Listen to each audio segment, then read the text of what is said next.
지난 주일 성령이 충만한 성도라는 제목으로 함께 말씀을 나눴는데, 한 주간도 성령 충만한 가운데 행복한 시간들이 되셨습니까? 할렐루야. 예. 오늘은 삼위일체 주일입니다. 삼위일체란 무엇인가 하면 성부와 성자와 성령, 이 삼위가 한 분이시다라는 것입니다. 온 세상을 창조하신 아버지 하나님과 그 아들 예수님, 그리고 성령 하나님은 본질적으로 한 분이시며 신격 또는 위격에서는 세 분으로 존재하신다는 것, 이것이 바로 삼위일체 하나님이십니다. 우리는 성부 하나님과 성자 예수 그리스도와 성령님의 일체 되심을 믿어야만 합니다. 이것이 바른 믿음이기 때문입니다. 하나님은 그러니까 오직 한 분이십니다. 성부, 성자, 성령, 삼위일체 하나님은 유일하신 하나님이십니다. 이 사실을 믿으십니까? 아멘. 유일하신 하나님이라는 이 개념은 거룩하신 삼위일체 하나님만이 우리를 구원하신다는 의미가 있습니다.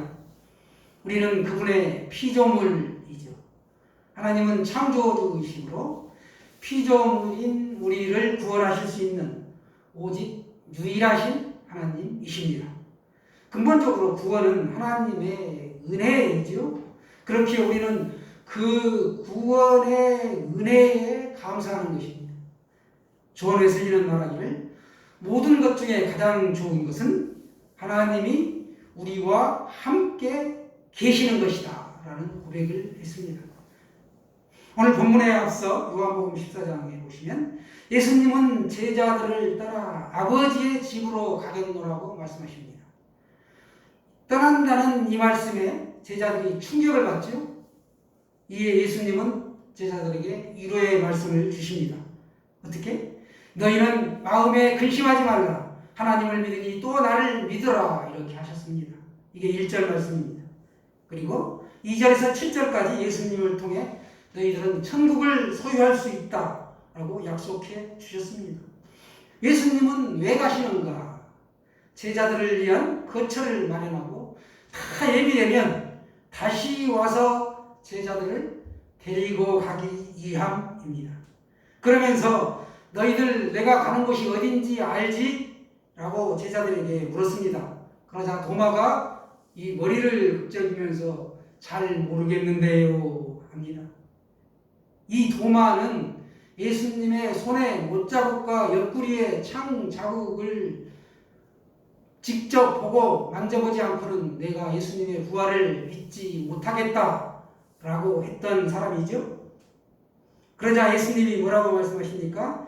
내가 곧 길이요 진리요 생명이니 나로 말미암지 않고는 아버지께로 올 자가 있다 없다? 없느니라 라고 이렇게 말씀하셨습니다. 세상에는 수많은 길이 있는데 예수 그리스도 외에는 다른 길이 없다. 천국 가는 길이 없다는 것이죠.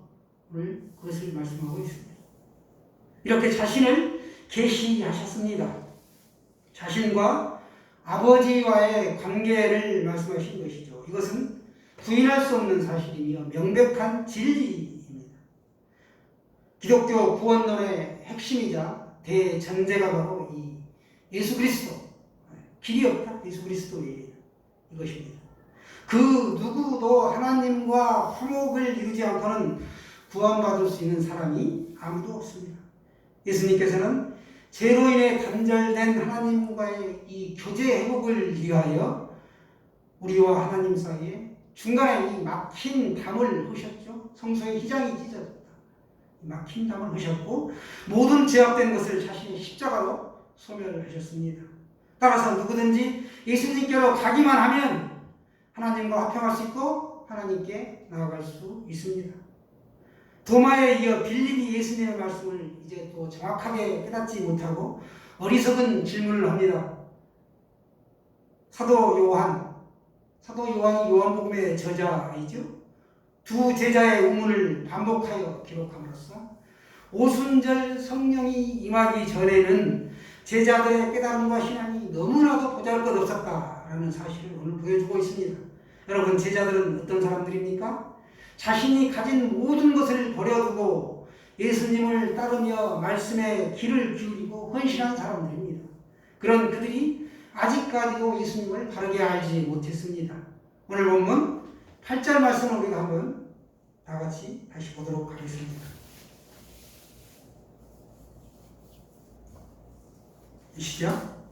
빌립이 이르되 주여 아버지를 우리에게 보여주옵소서. 그리하면 족하겠나이다.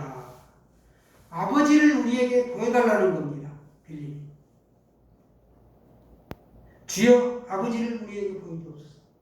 빌립이 대표로 이런 질문을 했지만 우리에게 보여주옵소서라고 하는 표현으로 보아 모든 제자들의 생각을 반영한 것으로 볼 수 있습니다.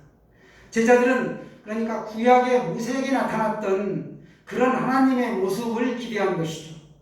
그리하면 족하겠나이다. 기대와 열망을 내포하고 있습니다. 빌립은 앞부분에 예수님께서 말씀하신 아버지의 집, 거처, 예비 등의 개념을 전혀 이해하지 못하고 하나님을 보기만 하면 족하겠다는 어리석은 빗나간 신앙을 가지고 있었습니다. 하나님의 현현을 체험함으로써 예수님과 하나님의 관계를 바로 이해할 수 있겠다는 그런 자세를 가지고 자신에게 직접 하나님을 볼 수 있도록 해달라고 오늘 예수님께 요청하고 있습니다. 이러한 빌립의 요구는 신성을 지닌 예수님에 대한 제자들의 모리를 반영하는 것이죠. 빌립은 어떤 사람인가요? 현실주의 신자의 모형입니다. 잠시 요한복음 6장으로 가보게 되면 빈들에서 나는 저물고 5,000명쯤 모인 자리에서 예수님이 빌립에게 묻지요. 우리가 어디서 떡을 사서 이 많은 사람들을 먹이겠느냐 하십니다. 빌립을 시험하시고자 함이었습니다. 이에 두뇌가 빠르고 명석한 계산기 빌립이 대답합니다. 각 사람으로 조금씩 받게 할지라도 200데나리온의 떡이 부족하리이다. 이 사람은 족하겠다, 또 부족하겠다. 이렇게 눈에 보이는 현실적인 것을 오늘 원하고 있습니다. 손으로 잡히고 눈으로 보이는 것. 현실주의 신자들의 모형이 바로 이런 것이죠. 참고로 데나리온은 로마의 은전인데 1데나리온이 3.8g의 은으로 되어 있습니다. 당시 노동자나 군인의 하루 품삯이 1데나리온이었습니다. 그러니까 빌립은 많은 돈이 필요하다는 사실을 지극히 현실적으로 오늘 대답하고 있습니다. 예수님의 신성을 몰랐고 표적을 기대하지 못했습니다. 이런 빌립은 오늘 육신의 아버지를 직접 눈으로 보고 믿겠다는 요구를 예수님께 하고 있습니다. 9절 말씀을 보시면 예수께서 빌립아 내가 이렇게 오래 너희와 함께 있으되 내가 나를 알지 못하느냐? 나를 본 자는 아버지를 보았거늘 어찌하여 아버지를 보이라 하느냐? 이렇게 말씀하십니다. 내가 나를 알지 못하느냐? 책망하는 것이 아니라 부드럽게 타이로 어리석음을 깨우쳐 주고 있습니다. 나를 본 자는 아버지를 보았거늘 어떻게? 어찌하여 아버지를 보이라 하느냐? 제자들은 무려 3년 동안이나 예수님과 함께 동거동락을 하셨죠. 그럼에도 불구하고 하나님과 동등 되신 예수 그리스도, 예수님을 잘 몰랐습니다. 여전히 그들은 예수님이 실제로 누구이신지 하나님이 어떤 분이신지를 알지 못했습니다. 그들은 영적으로 부족했습니다. 오늘날 교회 다니는 교인들 가운데도 여전히 예수님이 누구신지 하나님이 어떤 분이신지를 제대로 모르시는 분이 허다하다는 사실입니다. 우리는 성부 하나님 아버지와 성자 예수 그리스도와 성령님의 일체되심을 믿어야만 합니다. 왜냐? 연합되어 있는 성삼위의 하나님을 믿는 것이 바로 바른 믿음이라는 사실입니다. 이어서 10절에는 예수는 하나님 안에 가고 하나님은 예수 안에 계신다는 것을 말씀하고 있습니다.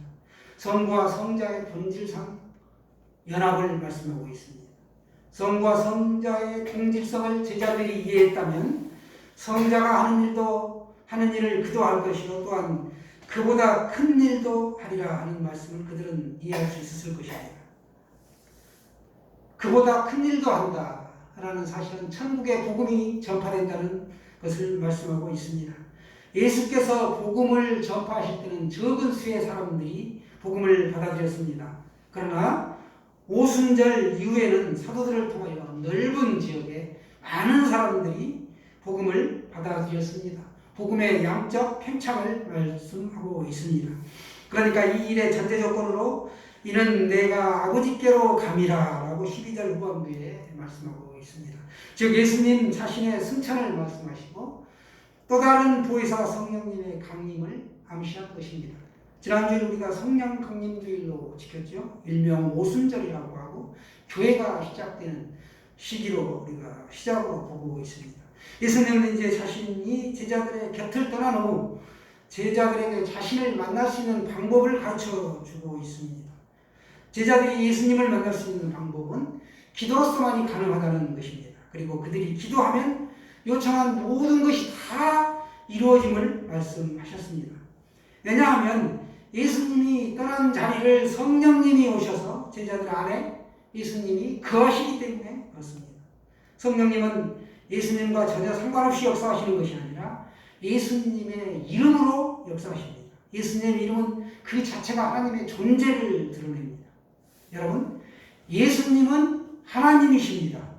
예수님은 천지 만물을 창조하신 창조주요 인류를 죄 가운데서 구원하실 구세주가 되시고 우리에게 영생을 주시기 위해 재림을 약속하신 다시 오실 생명주이십니다. 저를 따라서 우리가 다 같이 한번 고백해 보겠습니다. 예수님은 하나님이십니다. 예수님은 하나님이십니다. 창조주이시며 창조주이시며 구세주이시며 구세주이시며 생명주이십니다. 생명주이시며 아멘. 13, 14절의 말씀은 기도 응답을 통한 동질성을 말씀합니다. 너희가 내 이름으로 무엇을 구하든지 내가 행하겠다. 이는 아버지로 하여금 아들로 말미암아 영광을 받으시게 하려 함이라. 내 이름으로 내게 구하면 내가 행하겠다. 굉장한 말씀이죠. 우리의 기도의 대상은 누구입니까? 하나님이십니다. 누구의 이름으로 구합니까? 예수 그리스도의 이름으로. 왜냐? 아들의 이름으로 구할 수 있는 법적 근거는 예수 그리스도의 핏값으로, 보혈의 그 핏값으로 우리를 샀기 때문에 그렇습니다. 이렇게 기도할 때 성령이 내 안에 역사하셔서 기도 응답을 주시겠다. 이렇게 오늘 약속해 주셨습니다. 왜 응답을 주셨는가? 하나님께서 영광을 받으시기 위함입니다. 하나님의 아들은 본래 하나님의 이름은 하나님의 아들은 본래 하나입니다. 아들과 하나이죠. 하나의 힘으로 아들의 이름으로 간과한 모든 것들을 들어주시는 것입니다. 하나님은 사람이 아니니 거짓말을 하지 아니하시고 쭉 말씀하신 다음에 하신 말씀을 어찌 실행하지 않으시랴. 민수기에 말씀하십니다. 자신이 말씀하신 말을 모두 실행하시는 분, 이분이 바로 하나님이시고 성령님이시고 예수님이십니다. 여러분, 이 하나님을 믿고 구하시기 바랍니다. 이것이 바로 신자에게 부여된 특권입니다. 예수님의 이름으로 드리는 기도는 복만을 구하는 도구가 아니며 주술이나 주문을 따르는 기복신앙은 더더욱 아니라는 사실입니다. 예수님의 기도 응답은 항상 하나님의 영광과 결부되어 있습니다. 그래서 하나님께 간구하는 우리의 기도 내용 역시 하나님의 영광에 초점이 맞추어져야 하는 것입니다. 예수님은 너희가 나를 사랑하면 나의 계명을 지키리라 이렇게 오늘 말씀하셨습니다. 아멘인가요? 주를 사랑하는 자는 그분이 가르치시는 계명을 믿고 따른다, 지킨다 라고 말씀하십니다.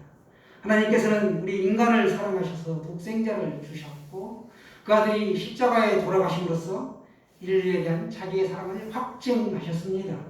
그렇게 구원의 은혜를 입은 성도들은 하나님을 사랑하는 증거로서 당연히 마땅히 주의 계명을 지켜야 하는데 이것은 의무라기보다는 하나님을 기쁘시게 하려는 사랑의 표현이라는 사실입니다. 16절을 보시게 되면 또 다른 보혜사를 너에게 주시겠다 이렇게 말씀하시죠. 보혜사는 헬라어로 파라클레토스, 도움을 받기 위해 곁으로 부름을 받은 자라는 뜻입니다. 영의 성경에는 상담자, 위로자, 돕는 자 등으로 번역이 되어 있습니다.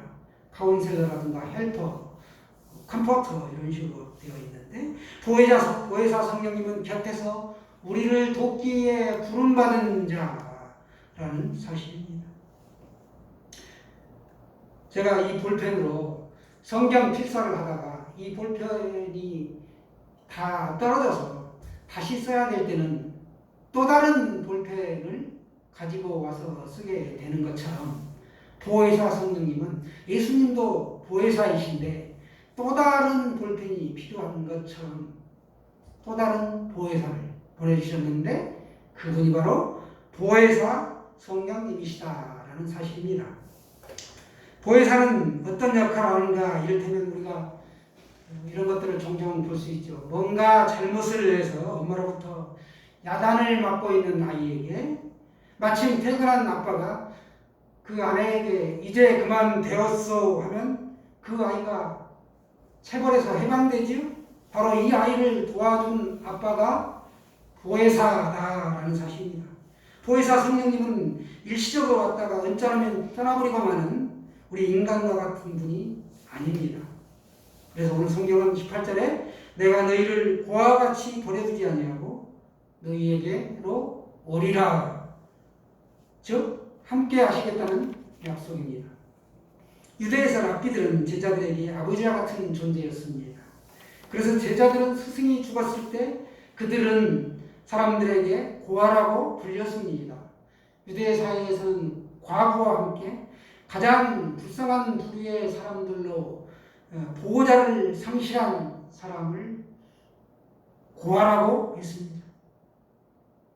예수님께서는 그의 제자들을 그냥 버려두지 않겠다라고 이렇게 확실한 보장을 하셨습니다.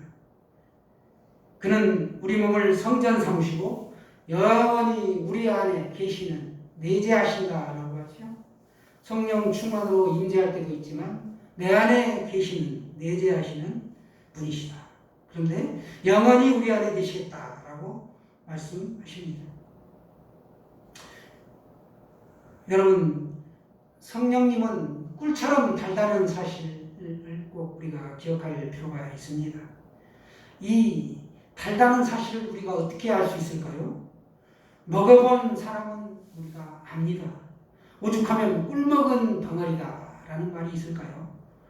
꿀의 성분을 화학적으로 우리가 분석하여 분자식으로 논문을 쓸 수도 있고 이론적으로 실제적으로가 아닌 이론적으로 우리가 얼마든지 이 꿀처럼 다는 성령님에 대해서도 우리가 알 수 있습니다. 그러나 그 사람은 실제로 꿀맛을 본 사람이 아니죠. 이론적으로 알고 있는 것이죠. 마찬가지로 성령님을 직접 경험하고 체험하지 않으면 우리가 이론적으로만 알고 있는 것입니다. 실제로 꿀맛을 본 사람은 그 맛, 그래 그 맛이야 라고 이렇게 단번에 나오지만 이론적으로 학술적으로 알고 있는 사람은 내가 논문을 쓰고 그것으로 박사학위를 받을지언정 실제로 성령님에 대해서 모르고 있다는 사실입니다. 저는 여러분이 성령을 깊이 체험하시기를 바랍니다. 성령께서 우리의 믿음을 이끄신다는 사실을 꼭 기억하시고 성령이 하나님의 말씀으로 믿어지시면 성경이 하나님의 말씀으로 믿어지시면 우리가 큰 소리로 아멘할 수가 있습니다. 자기에게 필요하지 않으면 버리고 달면 삭히고 쓰면 뱉는 것이 세상의 이치이죠. 그 사람 보기 싫으면 안 보면 그만입니다. 그러나 하나님은 우리와 함께 하시겠다. 언제까지? 영원토록 함께 하시겠다라고 말씀하십니다. 이것이 바로 임마누엘의 하나님이십니다. 임마누엘은 하나님이 우리와 함께 계시다라는 뜻이지요. 주님이 함께 하신다는 것은 우리를 간섭하시거나 속박하신다는 것이 아닙니다. 우리를 돌보시고 내가 너를 책임지겠다라는 약속입니다. 항상 믿는 자들의 인격과 삶 속에 거하시면서 각자의 필요와 고충을 이해하시면서 은혜로 그들에게 부어주시겠다, 채워주시겠다라고 약속하신 것입니다. 성령님이 성도들 가운데서 가장 먼저 늘 구하는 것이 있는데 바로 무엇이냐? 예수님이 메시아가 되신다라는 사실을 증거하는 일입니다. 예수님이 다시 오시면, 즉 마지막 부활의 때가 되면 자신이 하나님임을 너희들이 알게 될 것이다 라고 오늘 말씀하셨습니다. 우리 20절 말씀을 다시 한번 다 같이 보도록 하겠습니다.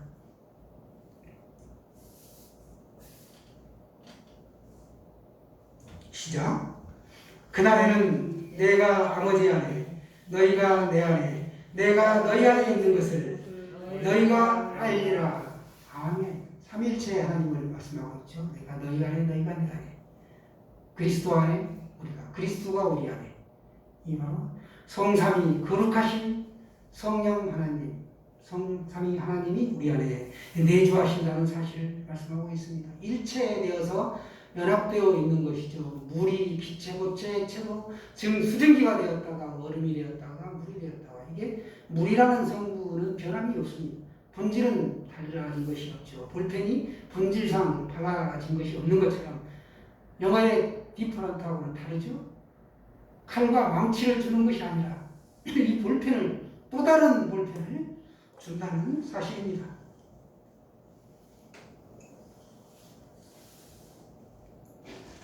그래서 주님께서 이 성삼위 하나님과 인격적인 연합에 의하여 우리와 함께 하신다라는 사실입니다. 오늘 말씀을 보시면 이렇게 주님이 함께 계시는데, 그날에는 내가 아버지 안에, 너희가 내 안에, 내가 너희 안에 이렇게 있는 것을 알게 될 것이다. 그날은 재림의 날, 즉 종말의 날을 말씀하고 있습니다. 이 날이 이르면 성부와 성자 그리고 그리스도와 성도 간의 믿음을 통해 우리가 인격적으로 연합되어 있다는 이 신비를 알게 될 것이다 라고 말씀하고 있는데, 우리가 그날에는 또 어떻게 되느냐? 우리가 계명을 지켜야 될 것이다. 삼위일체의 영이 함께 하시기 때문에 우리가 계명을 지킬 수 있는 것이죠. 주님께서 가르쳐 주신 계명, 나의 계명을 지킬 것이다 라는 것입니다. 나의 계명은 새 계명을 말씀하고 있는데, 신자들이 서로 사랑할 계명입니다. 내가 너희를 사랑하는 것 같이 너희도 서로 사랑하라 라는 사실입니다. 그러니까 이는 막무가내로 무분별하게 우리가 사랑하라는 사실이 아닙니다. 예수님께서 제자들에게 보여줬던 그 사랑 그대로로 서로를 사랑하고 권면하라는 사실이죠. 예수님께서 제자들이 훌륭한 사역을 할 것을 충분히 아셨습니다. 그들이 많은 권능과 이적을 행할 것도 아셨습니다. 그러나 그보다도 한 가지 염려되는 것이 있었는데 바로 사랑의 부족을 염려하셨던 것이죠. 그들이 많은 권능과 이적을 행할 것을 아셨지만 그것보다도 사랑, 이 사랑이 빠진다면 너희에게는 아무 소용이 없다. 이것을 말씀하고 있습니다. 큰 능력을 행함에 있어서 죽기까지 사랑하신 그 예수님의 사랑을 너희들이 본받아라는 것입니다. 예수님의 사랑을 그 능력에 더해라 라는 사실이죠. 바로 이 사랑이 복음의 완성이요 계명의 완성입니다. 이 사실이 중요하죠. 결국은 오늘 말씀을 어떻게 했습니까? 빌립의 이 어리석은 질문, 예수님에게 하나님을 보여달라라고 한 이 요구에 대한 대답을 어떻게 마무리하느냐? 결국 하나님을 보게 되는 것은 성령의 조명으로서만이 가능하다 하는 사실입니다. 땅과 땅에 포함된 모든 것을 모든 것들이 이 눈에 보이려면 이 태양 아래에서 비추임을 받아야 하듯이 비추임을 받아야 하는데, 그것들을 비추는 일을 누가 하는가? 성령님이 친히 하신다라고 오늘 빌립의 어리석은 질문에 대한 대답을 마무리하고 있습니다. 그것이 바로 성령님의 그 연합된 일치 사역 체험을 하고 알게 되는 것, 너희와 함께 예수님이 계신다는 것을 알게 된다는 사실을 깨우칠 때 복음의 완성이요 계명의 완성이 이루어진다 라고 오늘 말씀하고 있습니다. 사랑하는 여러분, 거룩하신 삼위일체 하나님은 어떤 모양이든지 항상 우리와 함께 하시면서 우리를 도우시길 원하십니다. 우리 모두가 이 임마누엘의 하나님을 의지하여 하나님의 도움을 받으시기를 주님의 이름으로 간절히 축원합니다.